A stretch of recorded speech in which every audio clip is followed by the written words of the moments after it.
እግዚአብሔር አምላክ የተመሰገነ ይሁን። ቅዱሳን ወንድሞቼና እህቶቼ እንደምን አላችሁ? ሰላም ናችሁ ወይ? የጌታ ጸጋና ሰላም አብዝቶ ይብዛላችሁ።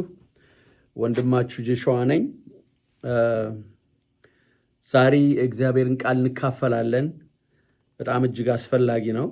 አስፈላጊ መልእክት ነው። የእግዚአብሔር ስም ብሩክ ይሁን። ለሁለት ሳምንት አልነበርኩም፣ ተሳፍሬ ስለነበረ ነው። አሁን እንደገና ተመልሻለሁ። ሰኞ ነው የመጣሁት። እግዚአብሔር አምላክ የተመሰገነ ይሁን። በብዙ በረከት መጥቻለሁ እና እንዲጸልይላችሁ የምትፈልጉ ካላችሁ ጸልይላችኋለሁ። የሚፈውስ እግዚአብሔር ነው። ማንም ፈዋሽ የለም፣ ማንም አጽናኝ የለም። ቃሉንም ቢሆን ፊደል ልንናገር እንችላለን። ሰውን ግን ወደ ሰው ውስጥ ገብቶ የሚያጽናናው መንፈስ ቅዱስ ነው። ሰውን የሚያጽናናው የሚመልሰው፣ ሰውን የሚባርከው መንፈስ ቅዱስ በሰው አንደበት ሲሰራ ነው። ሌላ ምንም ነገር የለውም። በቃ እኛ ማጽናናት አንችልም። እኛ በራሳችን ኃይል የለንም። ኃይላችን እግዚአብሔር ነው። ለዚህም ደግሞ ምንድነው ሳምሶን ትልቅ ምሳሌያችን ነው። ሳምሶን ያለ እግዚአብሔር ኃይል ምን እንደገጠመው ታውቃላችሁ? ኃይሉ ከሱ ከተወሰደ በኋላ መንፈስ ቅዱስ ጥሎት ከሄደ በኋላ ምንም ነገር ሊያደርግ እንዳልቻለ፣ ጠላቶቹ ሲመጡ በፊት እንደሚያደርገው በፊት ይሆን እንደነበረው ማድረግ እንዳልቻለ መጽሐፍ ቅዱሳችን ይነግረናል። መጽሐፍ ቅዱሳችን በደንብ ያስተምረናል። ምክንያቱም ሰው በኃይሉ አይበረታም ተብሎ ተጽፏል። ስለዚህ እዚህ ወንድማችሁ እኔ እዚህ ያለሁት የእግዚአብሔር ቃል በውስጥ የመንፈስ ቅዱስ ወደ እናንተ መልእክት ሊያመጣው ይችላል። ለሁሉ መልእክት አንድ መልእክት ለሁሉ ሰው ሊሆን ይችላል። እንደ ልባችን መዘጋጀት እግዚአብሔር ይናገረናል። የእግዚአብሔር ስም ብሩክ ይሁን። ሃሌሉያ። እግዚአብሔርን ጠይቁት እስኪ። እግዚአብሔር ሆይ ተናገረኝ፣ መንፈስ ቅዱስ ቃልህን ግለጽልኝ ብለን እግዚአብሔርን ጠይቀዋለን። እግዚአብሔር አምላካችን ያስተምረናል። ከፈለጋችሁ ከኔ በኋላ መድገም ትችላላችሁ። መንፈስ ቅዱስ ሆይ ከኔ ጋር በሉት። መንፈስ ቅዱስ እወድሃለሁ፣ አከብረሃለሁ። አንተ ንጉሥ ነህ፣ አንተ አስተማሪ ነህ፣ አንተ መሪ ነህ፣ አንተ አጽናኝ ነህ። ቃልህን በልቤ ላይ ሰውር። ቃልህ ልቤን ለቃልህ ክፈተው። ልቤን ለቃልህ አዘጋጀው። ልቤን ለቃልህ ክፈተው። ልቤን ለቃልህ አዘጋጀው። በኢየሱስ ክርስቶስ ስም አሜን። ሃሌሉያ። የማርቆስ ወንጌል ምዕራፍ 4 ላይ ብዙ ከአራቱም ወንጌሎች ላይ ያለ ይመስለኛል፣ እርግጠኛ አይደለሁም፣ ግን ማርቆስ 4 እናነባለን። ማርቆስ ምዕራፍ 4 እናነባለን። ደግሞም በኢየሱስ ክርስቶስ ስም አነባዋለሁ። ደግሞም በባህር ዳር ሊያስተምር ጀመረ። እጅግ ብዙ ሰዎችም ወደ እርሱ ስለተሰበሰቡ እርሱ በታንኳ ገብቶ በባህር ላይ ተቀመጠ። ሕዝቡም ሁሉ በባህር ዳር በምድር ላይ ነበሩ። በምሳሌም ብዙ ያስተምራቸው ነበረ። በትምህርቱም አላቸው፣ ስሙ፣ እነሆ ዘሪ ሊዘራ ወጣ። ሲዘራም አንዳንዱ በመንገድ ዳር ወደቀና ወፎች መጥተው በሉት። ሌላውም ብዙ መሬት በሌለበት በጭንጫ ላይ ወደቀና ጥልቅ መሬት ስላልነበረው ወዲያው በቀለ። ፀሐይ ሲወጣ ጠወለገ፣ ስርም ስላልነበረው ደረቀ። ሌላውም በእሾህ መካከል ወደቀ፣ እሾህም ወጣና ነቀው፣ ፍሬም አልሰጠም። ዛሬ የምናገርበት እዚሁ ምዕራፍ 4 ቁጥር 7 ላይ ያለውን ነው።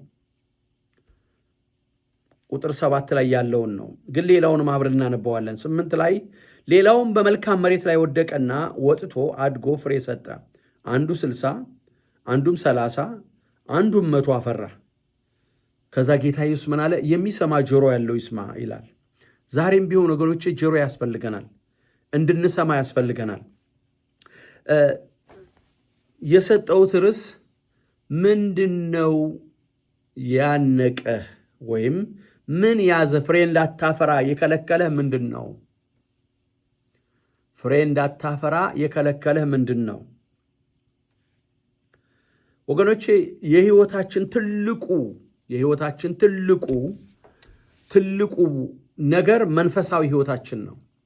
የህይወታችን ትልቁ ነገር ወይም በሰው ህይወት ውስጥ ሰው መንፈስ፣ ስጋ፣ ነፍስ።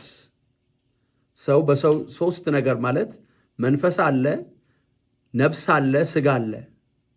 ስለዚህ የሶስቱም ራሳቸው የሆነ ድርሻ አላቸው። ማለት ሶስቱም ድርሻ አላቸው። ድርሻቸው ምንድነው? ስጋ የሚያስፈልገው ነገር አለ፣ ለነፍሳችን የሚያስፈልገው ነገር አለ፣ ለመንፈሳችን ወይም ለሰው ምንድነው? ራሱ መንፈስ ነው። ማለት ስጋችን ጥለነው እንሄዳለን። ነፍሳችንና መንፈሳችን ነው ወደ እግዚአብሔር መንግስት የሚገባው ወይም ለዘላለም የሚኖረው።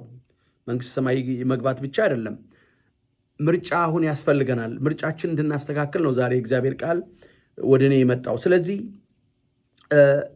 4 ቦታ ላይ የወደቁትን ዘር ነው የሚናገረው። አንደኛው መንገድ ዳር ምንድነው? አሸዋ ላይ ወደቀ ይላል፣ ወይም አለት ላይ ወደቀ ይላል። አለት ላይ የወደቀው ዘር ፍሬም እንኳን በቃ ለመብቀል እንኳን አልቻለም። ምክንያቱም ወፎች መጥተው ለቀሙት ይለናል።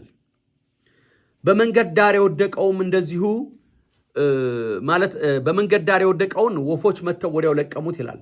አለት ላይ የወደቀው በቀለ፣ ግን ብዙ ስር እንዳይሰድ ያደረገው ነገር አለ። ምንድነው? አለት ነው የወደቀው፣ ብዙ አፈር አልነበረውም። ሶስተኛው በእሾህ መካከል ወደቀ ይላል። በቅሏል፣ አድጓል፣ ግን ፍሬ እንዳይሰጥ ሾሁ አነቀው ይለናል። ያነቀው ነገር ምንድነው? ጌታ ኢየሱስ በኋላ ላይ ማብራሪያ ሲሰጥ ምን ይላል? ለዚህ ለምዕራፍ 4 ቁጥር 7 ላይ ላለው እሾሁ ወጣና አነቀው። ምሳሌውን ለሐዋርያቱ ይፈታላቸው ጀመር። የዚህ ዓለም ሐሳብ ሰዎች ፍሬ እንዳያፈሩ ወይም የእግዚአብሔር መንግስት ውስጥ ፍሬ ድርሻ እንዳይኖራቸው ያደረጋቸው የዚህ ዓለም ሐሳብ ነው ይለናል። ማለት ምን ማለት ነው? የዚህ ዓለም ሐሳብ ማለት የስጋ ነገር ማለት ነው። የስጋ ነገር ያዛቸው ማለት ነው። የስጋ ነገር። ስለዚህ በምድር ላይ የመጣ ነው፣ ወደ ምድር የመጣ ነው። ሰው ወደ ምድር የመጣበት ዓላማ አንድና አንድ ነው። ስጋችን ድንኳን ስለሆነ ስጋችን የመንፈስ ቅዱስ ማደሪያ ማለት የመንፈሳችን ማደሪያ ስለሆነ መጽሐፍ ቅዱስ ማንበብ ትችላላችሁ። 2ኛ ቆሮንቶስ ምዕራፍ 5 ላይ ማንበብ ትችላላችሁ። ጴጥሮስም አንድ ቦታ ላይ ሲናገር ከዚህ ድንኳን ፈጥኜ እንደምለይ ጌታ አመልክቶኛል ይላል። ጌታ ከዚህ ድንኳን፣ የትኛው ድንኳን? ስጋ። ከዚህ ድንኳን ፈጥኜ እንደምለይ ጌታ አመልክቶኛል ይላል። ስለዚህ ዋናው ነገር ምንድን ነው ብትሉ መንፈሳዊ ሰው በስጋ ውስጥ ያለው ነፍስና መንፈስና ነፍስ ያለው ሰው ማለት ነው። ስጋችን ማደሪያ ነው።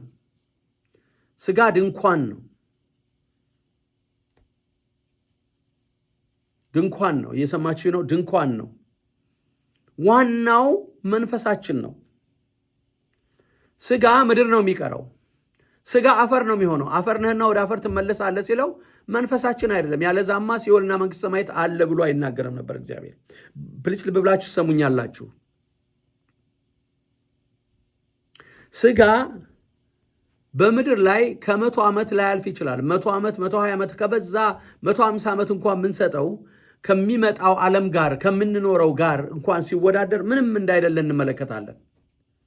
100 ዓመት ምንም አይደለም። ስለዚህ መጽሐፍ ቅዱሳችን ሲናገር አነቀው ይለናል። ምን እንዳይል? ፍሬ እንዳያፈራ የስጋ ነገር ያዘው ነው የሚለን። የስጋ ነገር ያዘው። ስለዚህ ምን አላለም? ፍሬ እንዳያፈራ አደረገው። ምንድነው እሱ ሲል የስጋ ነገር፣ የዚህ ዓለም ነገር ባለጸግነት ሊሆን ይችላል፣ ዕውቀት ሊሆን ይችላል። እየሰማችሁ ነው? ዝና ሊሆን ይችላል። ምንድነው ፍሬ እንዳናፈራ ዛሬ አንቆ እንዳንንቀሳቀስ ያደረገን? 100 ፍሬ እንዳናፈራ፣ 60 እንዳናፈራ፣ 30 እንዳናፈራ፣ እንደዛ እንደ መልካም መሬት ላይ እንደወደቀው ዘር እንዳንሆን የያዘን ነገር ምንድን ነው? አሁን ዛሬ የያዘን ነገር፣ ይሄ የሚያደክመን ነገር፣ ለእግዚአብሔር መንግስት ፍሬ እንዳናፈራ የሚከለክለን ነገር ጊዜያዊ ነው። አንድ ቀን ሁሉንም ጥለነው እንሄዳለን።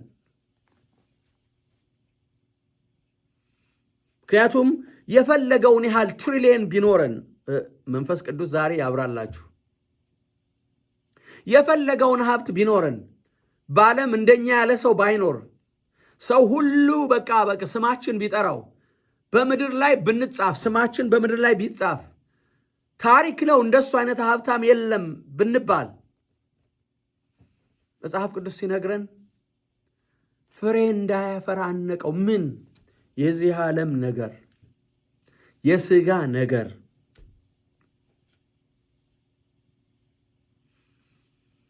እግዚአብሔር ግን ወገኖቼ መጽሐፍ ቅዱስ ሲናገር አብርሃም ባለጸጋ ነበር ይለናል። ይስሐቅ በድርቅ ዘመን 100 እጥፍ አፈራ ይለናል። ሚንስ he was a millionaire. There is no doubt. They were a successful people. ኢዮብ በጣም ባለጸጋ እንደነበረ ይነግረናል። ያለው ሁሉ ሲወሰድበት የሰጠው መልስ እግዚአብሔር ሰጠ፣ እግዚአብሔር ነሳ ነው ያለው። ምን ማለት ነው ሲባል ልቡን በምድራዊ ነገር ላይ አልጣለውም። ልቡ የነበረው ሰማያዊ ነገር ላይ ነው። ልቡ የነበረው እግዚአብሔር ላይ ነው። ሃሌሉያ። ሰይጣን እንኳን ምን አለው? ያለውን ብትነካ ነው ያለው። ብትነካው ምን ብትለው? ሀብቱን ሁሉ አንተ ባርከኸዋል፣ ዙሪያውን አጥረህለታል። ስለዚህ የሆነ ነገር ብታደርገው ይሰድብሃል አለው። ኢዮብ ግን የኢዮብ ልብ የነበረው እግዚአብሔር ላይ ነው፣ ሰማያዊ ነገር ላይ ነው የነበረው እንጂ በምድራዊ ነገር ላይ አይደለም ልቡ የነበረው። ሃሌሉያ። ስለዚህ ምድራዊ ነገር ኢዮብን በፍጹም በፍጹም በፍጹም አላያዘውም።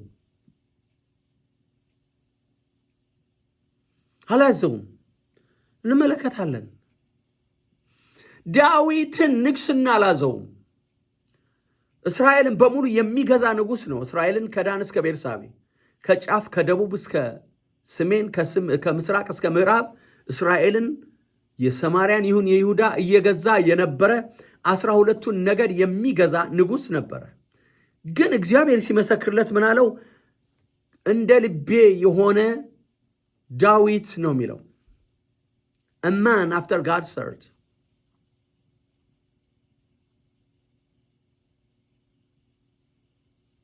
ምክንያቱም ልቡን በምድራዊ ነገር ላይ አልጣለውም። ልቡን ሀብት ላይ አላስቀመጠውም። ልቡን ስልጣኑ ላይ አላስቀመጠውም። ታስታውሳላችሁ፣ ሳሚ ሲሰድበው እንኳን ተውት፣ እግዚአብሔር ስደበው ብሎት ይሆናል። ምናልባት ይሄን አይቶ እግዚአብሔር ይቆጥርልኛል አለ። እግዚአብሔር ስደበው ብሎት ይሆናል። ማን ነው ዛሬ ይሄን የሚናገረው ወገኖች? ሰው ልቡ እግዚአብሔር ላይ ካለ፣ ልቡ መንፈሳዊ ነገር ላይ ካለ፣ ልቡ ላይኛውን ነገር የሚያስብ ከሆነ በዚህ ምድር ነገር ላይ አይያዝም። ተመልከቱ፣ ሌላውም በእሾህ መካከል ወደቀ፣ እሾህም ወጣና ነቀው፣ ፍሬም አልሰጠም ይላል። በቅሏል። ዛሬ ወገኖቼ በጣም ብዙ ሰዎች ዛሬ ወደ ጌታ ወደ ኢየሱስ ክርስቶስ ይመጣሉ። ሁላችንም ፍሬ እንድናፈራ ነው እግዚአብሔር የሚፈልገው። ልትሄዱና ዮሐንስ ወንጌል ምዕራፍ 15 ላይ ፍሬ ልታፈሩ ሾምኳችሁ ነው የሚለን። ልትሄዱና ፍሬ ልታፈሩ ምን አልኳችሁ? ሾምኳችሁ። በዛ በምታፈሩት ፍሬ ደግሞ አባቴ ይከብራል ይላል። የምናፈራው ፍሬ ምንድን ነው? መጽሐፍ ቅዱስ ሲናገር በፍሬያችሁ አውቋችኋል ይላል። በፍሬያችሁ የማን መሆናችን በፍሬያችን እንታወቃለን። ምን ማለት ነው? በፍሬያችን እንታወቃለን ማለት የካስተመር ማለት አሁን በየቦታው በየሱቆች በተለይ በኖርዝ አሜሪካ በአውሮፓ ልንገዛ በምንገባበት ጊዜ የፈለገ ቢናደዱ ፊታቸውን ሳቅ እያሉ ጥርሳቸውን ፈገግ እያደረጉ ይቀበሉናል፣ ያስተናግዱናል። የሚፈልጉትን ምንፈልገውን ነገር ይሸጡልናል። አሁን በየትኛውም ዓለም እየተለመደ የመጣ ይመስለኛል። ድሮ በእኛ ሀገር በቃ ካልገዛ ይደበድበዋል ልጅ እያለው። ግን አሁን እኔ የምኖርበት ሀገር ወይም ይሄ ኖርዝ አሜሪካ ምንድን ነው በቃ የሚሸጡትን ነገር ስላላቸው የሚሸጡልኝ ነገር ስላላቸው እኔም ከነሱ የምፈልገው እነሱ ከኔ የሚፈልጉት ነገር ስላለ እየሳቁ ይሸጡልናል። ከሚገዛው ይልቅ የሚሸጠው ታግሶ ደንበኞቹን ያስተናግዳል። እንደዛ አይነት ፍቅር አይደለም እግዚአብሔር የተናገረ ያለው። ፍቅር በምንድን ነው የሚለካው? አንዱ የምናፈራው ፍሬ የፍቅር ፍሬ ነው። ሰዎችን ሲቸገሩ መርዳት ነው። ሰዎችን በችግራቸው መድረስ፣ የሚያስፈልጋቸው ምን እንደሆነ ምግብ ሊሆን ይችላል፣ ልብስ ሊሆን ይችላል። በአጠገባችን ያሉትን በትክክል ችግራቸውን የምናውቃቸውን። አንዳንዶቻችሁ ምናልባት ኦንላይን ላይ በፌስቡክ ምናልባት ይህን ነገር የምትሰሙ ሰዎች ልኖሩ ትችላላችሁ። ብዙ ሰው በቃ ችግረኛ ነው ይላል። አንለስ እግዚአብሔር ካልገለጸልን ማወቅ አንችልም ወገኖች። ከአጠገባችን የሌሉ ሰዎች እናቅም ችግረኞች ሊሆኑ ይችላሉ፣ ላይሆኑ ይችላሉ። ያ ማለት ጨከን ማለት አይደለም ወገኖቼ። ለሁሉ ሰው መርዳት አንችልም። ነገር ግን በአጠገባችን የምናያቸውን ሰዎች፣ ችግረኛ የሆኑትን፣ የሚበሉት ያጡ፣ የሚለብሱት ያጡትን ሰዎች መርዳት አንደኛው የፍቅር የምንለው ነገር እሱ ነው። ሰዎችን ለችግራቸው መድረስ።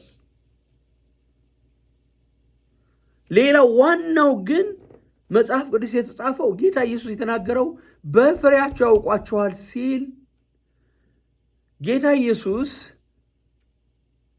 በእኔ የሚያምን እኔ ካደረግኩት ከዚህ ከሰራሁት የበለጠ ሊሰራ ይችላል ያለው እሱን ነው። በአገልግሎታችን ሰዎች ነፃ ይወጣሉ ወይ? ከአጋንንት ስራት ይፈታሉ? በሽተኞች ይፈወሳሉ ወይ? ለሰዎች የሚያጽናና መልእክት፣ የትንቢት መልእክት ከእግዚአብሔር ተቀብለን እንሰጣቸዋለን ወይ? እግዚአብሔር ሕያው ነው፣ ኢየሱስ ዛሬም ሕያው ነው ማለት የሚችለው ሰው የልቡ ምስጢር ሲገለጥ ነው። ከአጋንንት ስራት ሲፈታ ነው። ከበሽታ ሲፈወስ ነው። ዛሬ አነብ ነበር። ጌታ ኢየሱስ ወደ ቤተ መቅደስ ሲገባ 18 ዓመት ሙሉ ጎብጣ የምትሄድ ሴት አየና አንቺ ሴት ከድካምሽ ተፈወሽ አላት። ቀኑ እሑድ ነበር።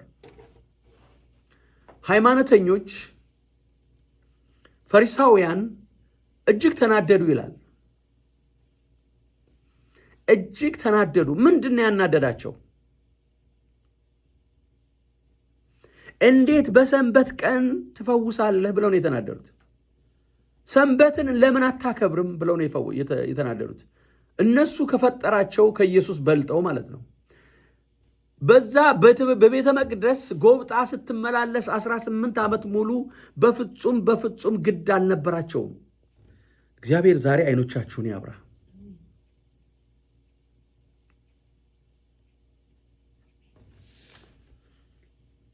18 ዓመት ሙሉ ጎብጣ እየሄደች ነው። ቀና ማለት አትችልም። ደግሞ ምንድነው? የድካም መንፈስ ነው ይላል ጌታ ኢየሱስ። የድካም መንፈስ አድሮባታል ይላል። ኢየሱስ ጎባጣዋ ላይ እጁን ጫነና ቀና ብላ እንድትሄድ አደረጋት። ስለዚህ ሲንጫጩና ሲናደዱ እንደዚህ አላቸው ኢየሱስ፣ እናንተ ምንድነው የምትሉት አላቸው። ከእናንተ መካከል በሰንበት ቀን በሬውን፣ አህያውን፣ በጉን ፈቶ ወደ ውሃ ማያሰማራ፣ ወደ ምግብ ማያሰማራ ሰው አለ ወይ አላቸው። ጸጥ አሉ። ያኔ ህዝቡ ማለት ፈሪሳውያን ናቸው ያንን የተናገሩት። ህዝቡ ግን እግዚአብሔርን እያደነቁ ነው ያሉት። እግዚአብሔርን እያመሰገኑ ነው ያሉት።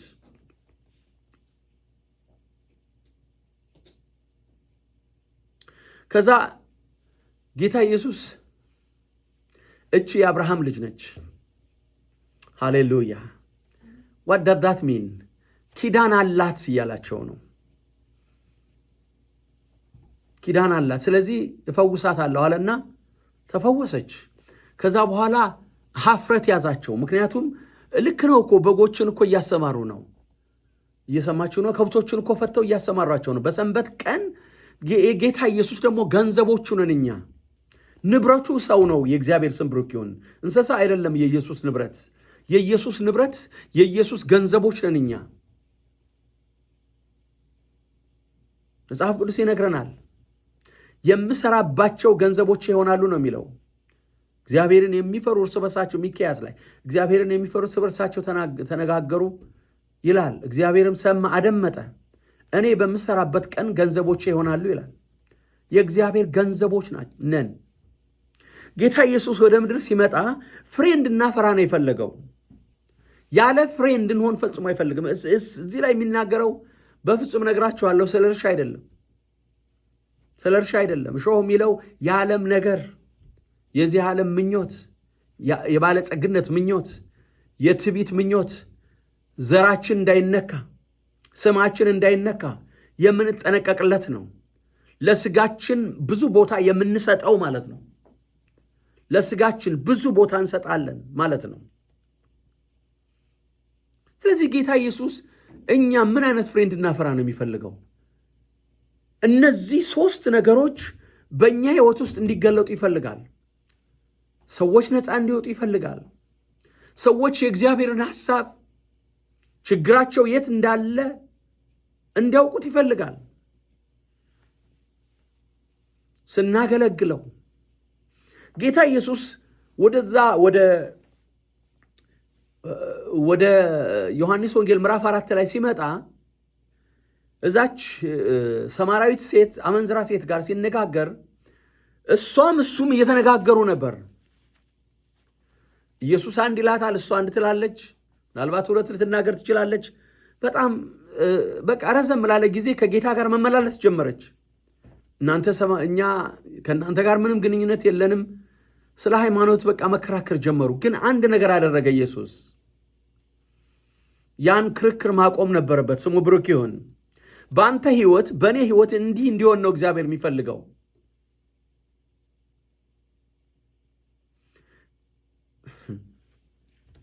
ሂጂና ባልሽን ጠርተሽ ነው ያላት። ከዛ ምን አለች? አይ ባል እኮ የለኝም አለችው። ትክክል ተናገርሽ አላት። 5 ባሎች ነበሩሽ፣ አሁን 6ኛው ራሱ ከአንቺ ጋር ያለው ባልሽ አይደለም። ዝም ብሎ ነው ገብቶ በቃ ከአንቺ ጋር ተቀላቅሎ የሚኖረው። የአንቺ ችግር እዚህ ነው ያለው አላት። ኦይ ጌታ ኢየሱስ ስም ብሩክ ይሁን። አመሰግናለሁ ጌታ ሆይ። this is your problem አላት። this is the root of your problem። ይኸውላችሁ ብራንች ሲቆረጥ፣ ብራንች አንድ ዛፍ ቅርንጫፉን ስንቆርጠው አይታችኋል። ቅርንጫፍ አንድ ዛፍ የሆነ ዛፍ ቅርንጫፉን ስንቆርጠው በጣም ብዙ ብራንቾች ይዞ ነው የሚወጣው። ማለት ቅርንጫፎች ብዙ ቅርንጫፎችን ይዞ ብቅ ይላል። ከስሩ ከቆረጥ ነው ምን ይሆናል? ዛፉ ምንድን ነው የሚሆነው? መልሱልኝ የምትሰሙኝ ካላችሁ። ይደርቃል። ጌታ ኢየሱስ እንደዛ ነበር ያደረገው። ክርስቶስ ኢየሱስ ሃይማኖት ሊመሰርት አይደለም ወደ ምድር የመጣው። ሃይማኖት ሊመሰርት ሳይሆን ክርስትናን ሊመሰርት ነው የመጣው። ህይወት ነው ያመጣው። የዘላለም ህይወት፣ ከሱ ጋር የጠበቀ ግንኙነት እንዲኖረን፣ እንድንሰራ፣ እንድናገለግለው ነው የመጣው። ሃሌሉያ። እሱ ብቻ አይደለም አገልግሎ ወደ ሰማይ ሄደ፣ በቃ ነገር አለቀ። No. He wants us to be a solution for these people, as the leader, as the pastors, as the apostles, as the prophet, as the evangelist. He wants us to be the solution of his people.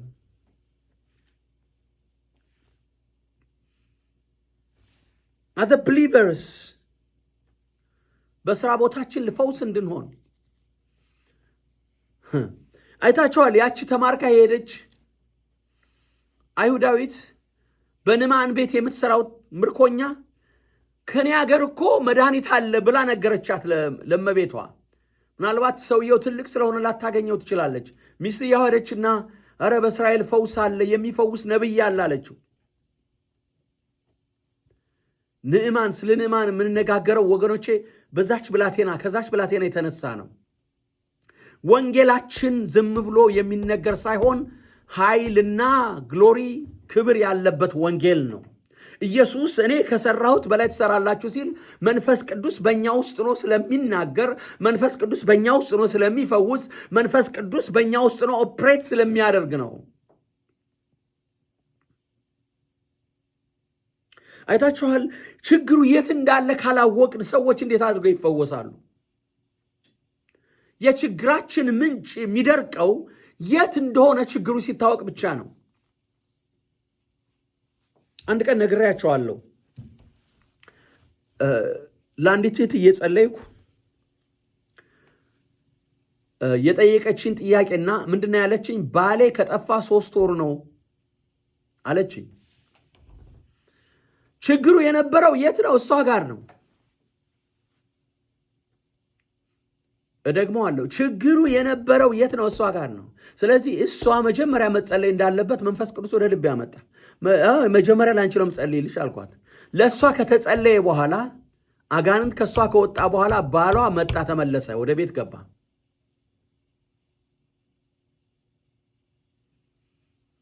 እየሰማችሁ ነው? የችግሩ ስር ያለው የት ነው? ጌታ ኢየሱስ እኮ የአንቺ ችግር ይሄ ነው፣ በቃ አንቺ ወንዶች አይቆሙልሽም፣ ዲስፋንክሽን የሆነ ማሬጅ ነው ያለሽ። አንዱ ይመጣል፣ ለተወሰነ ጊዜ ከአንቺ ጋር ይቆያል፣ ጥሎሽ ይሄዳል። ስለዚህ ባል አይሆንልሽም፣ ትዳር አይሆንልሽም።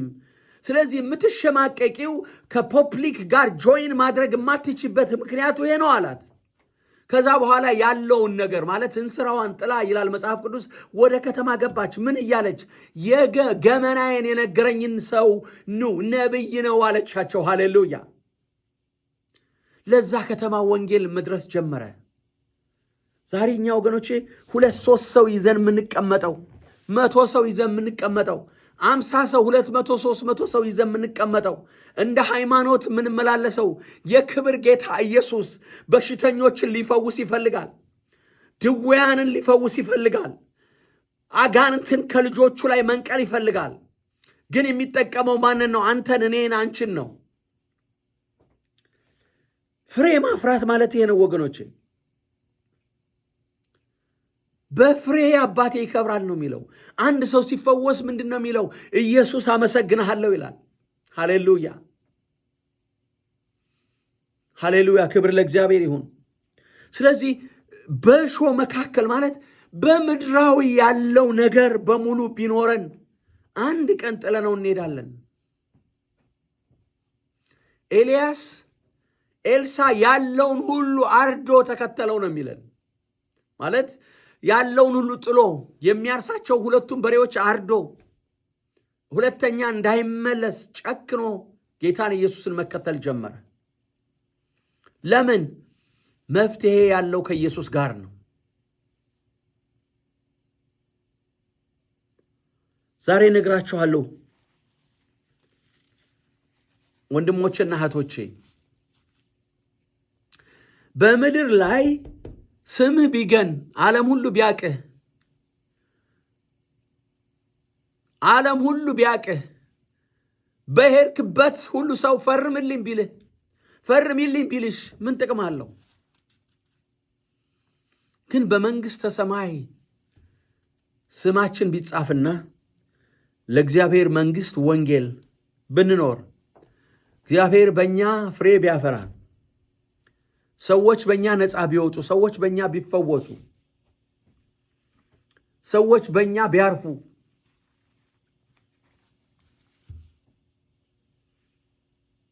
ምን አለበት? ስንጨክን እግዚአብሔር ዛሬ እንዲያስጨክናችሁ ጸልያለሁ በኢየሱስ ክርስቶስ ስም። በጣም ብዙ ባለጸጎች አሉ። ኢዮብ በነበረበት ዘመን በጣም ብዙ እንደ ኢዮብ አይነት ሰዎች ሊኖሩ ይችላሉ። ግን ኢዮብ ጋር ነበር አይኑ እግዚአብሔር። ለምን? ኢዮብ ጻድቅ ሰው ነበር ይላል መጽሐፍ ቅዱስ። እግዚአብሔርን የሚፈራ ለሰዎች መልካም የሚያደርግ ሰው እንደነበር ይነግረናል።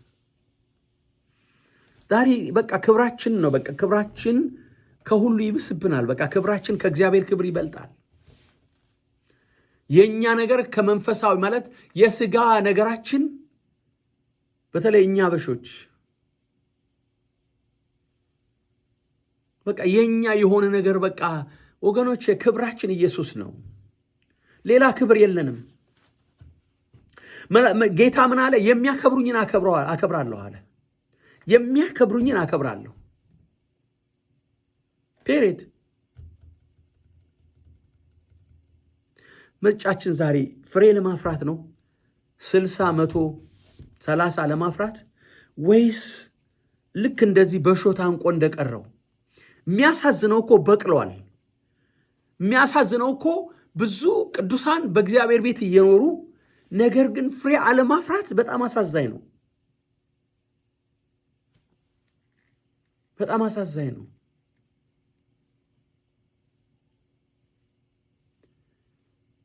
በጣም አሳዛኝ ነው።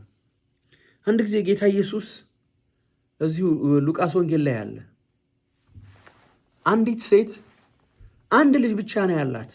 you can imagine she had just one son. Her husband was dead and she was a widow. እና ጌታ ኢየሱስ ሲያልፍ የሄደውም ራሱ ሊፈውሳል ሊያነሳው ነው ከሞት። ተስፋ ቆርጣ ህዝብ ሁሉ እያለቀሰ እኮ ነው ያለው። እኔና እናንተ ሰው ሲያለቅስ እንድናለቅስ አይደለም እግዚአብሔር የሚፈልገው። ኦፍ ኮርስ ጊዜያቸው ደርሶ የሚሞቱ ሰዎች አሉ። we cannot bring them back. ነገር ግን ያለ ጊዜያቸው ስንቶች እየተቀዘፉ ነው ያሉት። ወደ እግዚአብሔር መንግስት መግባት ሲገባቸው ወደ ሲኦል እየሄዱ ነው ያሉት። እኔና እናንተ በምድራዊ ነገር ላይ ተይዘን እንደ ሾህ ያነቀን ነገር ምንድነው? ስለዚህ ጌታ ኢየሱስ ምን አለ? አዘነላትና ቃሬዛውን ነካው ይላል። አንተ ጎበዝ ተነስ አለው ይላል መጽሐፍ ቅዱስ። ሃሌሉያ! ያ ጎበዝ ተነስቶ ቁጭ አለ። ኢየሱስ አብን ገለጸው፣ አብን አከበረው። ክብር ለእግዚአብሔር ይሁን። ክብር ለእግዚአብሔር ይሁን።